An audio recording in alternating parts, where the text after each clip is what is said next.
రాష్ట్రంలో ప్రతి ఒక్కరు కూడా అర్థం చేసుకోవాల్సిన అవసరం ఉంది. ఒక వ్యక్తి రాజకీయాలకి ఉండదగ్గ వ్యక్తి కాని వ్యక్తి రాజకీయాల్లోకి వచ్చి రాష్ట్రానికి ఒక శాపంగా మారి, ఎందుకు నేను ఈ మాట వాడుతున్నానంటే ఇది ఒక ఉదాహరణ. పోలవరం కేస్ స్టడీ ఇలాంటి చాలా జరిగాయి.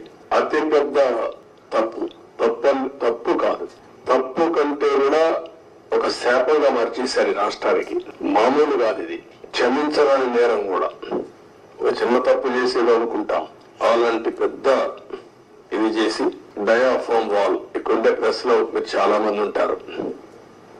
నేను దగ్గర 30 సార్లు వచ్చే 31సారి ఈ ప్రాజెక్ట్ కి. నా మనసంతా ఈ ప్రాజెక్ట్ మీద ఉంటుంది.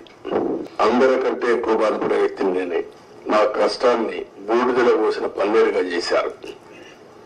ఎందుకు ఈ మాట వాడుతున్నానంటే, పండగ రోజు కూడా నాగపూర్కి వెళ్ళి, ఇప్పుడు గట్కర్ అక్కడ ఉంటే వాళ్ళ ఇంటి దగ్గర ఉంటే పోయి ఆయనతో మాట్లాడి, అదే మాదిరిగా అప్పుడు ఉమాభారతి మినిస్టర్ అంటే ఆవిడని కన్విన్స్ చేసి, ఎక్కడ ఎలాంటి అడ్డంకులు లేకుండా అన్ని అడ్డంకులు, ఇక్కడ కూడా ఒకసారి 2 సార్లు అయితే ల్యాండ్ ఎక్విజిషన్ వీళ్ళంతా కూడా కొంత ట్రబుల్స్ క్రియేట్ చేస్తే వాళ్ళందరినీ పిలిపించి నయానా భయానా చెప్పి వాళ్ళు కన్విన్స్ చేసి వాళ్ళకు లిబరల్ గా రీహాబిలిటేషన్ గాని రిలీఫ్ గాని ఇచ్చి మొత్తం చేశాం.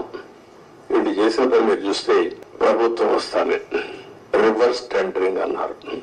వచ్చిన వెంటనే అదే రోజు ఒక మాటలో చెప్పాలంటే సేమ్ డే ఏజెన్సీని మార్చేస్తామని చెప్పి స్టేట్మెంట్ ఇచ్చారు. 4-5 రోజుల్లో ఇక్కడ నుంచి ఏజెన్సీని వైండప్ చేసి బయట పంపించారు. ఉండే స్టాఫ్ అంతా మార్చేశారు. ఆ ప్రిన్సిపల్ సెక్రటరీ, ఇంజనీరింగ్ చీఫ్ అందరినీ మార్చేశారు.